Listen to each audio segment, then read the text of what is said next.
Assalamualaikum warahmatullahi wabarakatuh. Bismillahirrahmanirrahim. Alhamdulillahirabbil alamin. Wassalatu wassalamu ala sayyidil mursalin sayyidina Muhammad wa ala alihi wa ashabi ajmain, amma ba'du. Di bulan Ramadan ini, selama 1 bulan kita menjalankan ibadah puasa, kita sebetulnya juga ditempa untuk melatih kesabaran.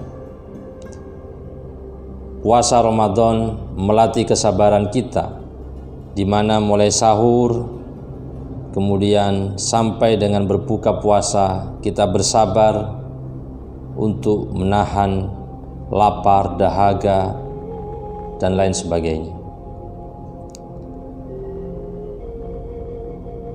Ulama-ulama terdahulu ketika berdakwah juga dengan penuh kesabaran.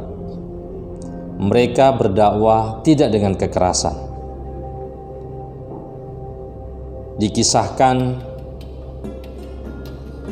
Kiai Syafawi, pengasuh pondok pesantren Mabdaul Ma'arif, suatu ketika di desa beliau ini ada warung malam atau yang kita kenal dengan warung remang-remang.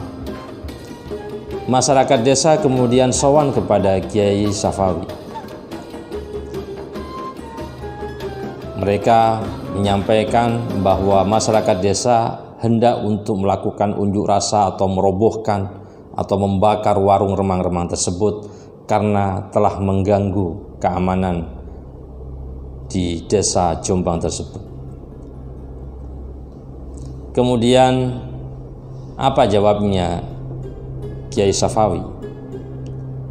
Beliau mengatakan, jangan dulu, jangan diserang, jangan dibakar, tahan dulu. 3 hari kemudian beliau memanggil salah satu warga desa. Pak, bagaimana warung remang-remang yang di ujung jalan sana? Apakah masih buka? Salah satu warga desa tersebut kemudian menjawabnya, iya Kiai, warung remang-remangnya masih ada. Apakah panjenengan sudah mengizinkan kepada kami untuk membakar atau merobohkan warung tersebut? Jawabnya Kiai Syafawi, jangan dulu, jangan dilakukan itu. Setelah dapat 1 minggu, Kiai Syafawi kemudian bertanya kepada salah satu warga desa tadi, bagaimana warung remang-remangnya? Apa masih ada?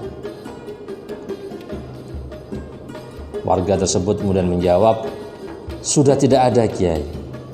Yang saya dapat kabar pemilik warung ini sudah bekerja di luar kota dan mendapat pekerjaan yang lain.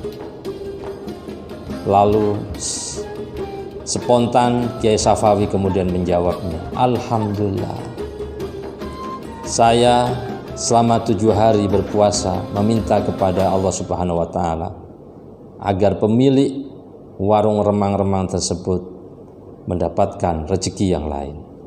Begitulah salah satu teladan yang diajarkan oleh kiai kita. Begitu juga Kiai Jauhari, pendiri Pondok Pesantren As-Sunniyah Kencong, dikisahkan bahwasanya beliau ini sangat istiqomah dalam menjaga sholat berjamaah.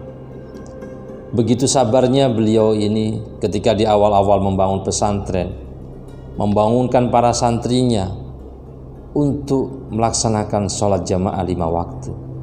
Di mana di awal-awal berdirinya Pondok Pesantren As-Sunniyah, ketika santrinya masih sedikit, belum ada pengurus yang begitu banyak, Kiai Jauhari sendiri yang kemudian mengarahkan santri-santrinya, mengawasi santri-santrinya untuk sholat berjamaah selama 5 waktu. Sabar yang dimiliki oleh kiai-kiai kita ini begitu luar biasa.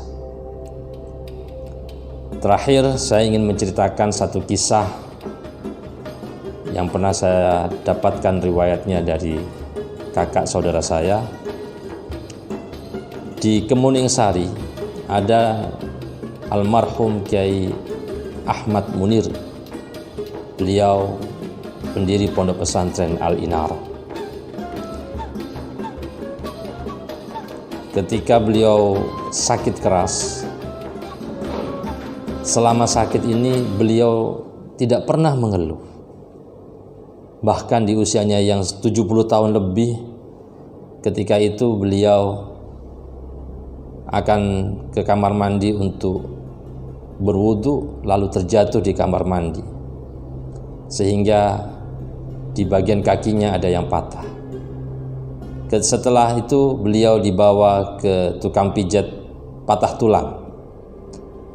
Ketika dipijat bagian kakinya yang jatuh tadi itu, yang patah itu, beliau sama sekali tidak merasakan kesakitan. Padahal kita tahu kalau patah kemudian dibawa ke tukang pijat patah tulang, ketika dilakukan pemijatan pasti akan merasa sakit. Setelah itu beliau pulang di rumahnya. Kemudian salah satu dari cucu beliau bertanya kepada Kiai Munir, "Kiai, kenapa panjenengan selama dilakukan pemijatan kok tidak merasakan kesakitan? Panjenengan diam, tidak merasakan kesakitan." Jawabnya beliau dengan sederhana, "Iya nak, aku memang sabar menahan sakit."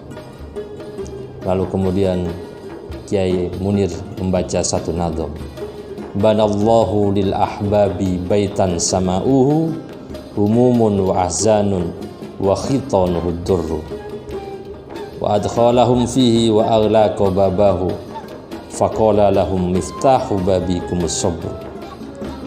Allah telah membangun rumah bagi para kekasihnya, kesedihan, kesusahan. Wa adkhalahum fihi wa aghlaqa babahu. Lalu Allah memasukkan para kekasihnya tersebut ke rumah tersebut, ke rumah yang penuh dengan kesedihan, ke rumah yang penuh dengan mara bahaya. Faqala lahum miftahu babikumus sabr. Lalu Allah mengatakan, kunci untuk bisa keluar dari rumah tersebut adalah satu, yaitu sabar. Di bulan Ramadan ini, semoga kita mendapatkan barokah Ramadan untuk terus memupuk kesabaran yang telah kita asah, dan semoga kita mendapatkan rahmat, hidayah, dan petunjuk dari Allah Subhanahu wa Ta'ala dalam meniti hidup dan kehidupan. Terima kasih. Wallahul muwaffiq ila aqwamit thoriq. Wassalamualaikum warahmatullahi wabarakatuh.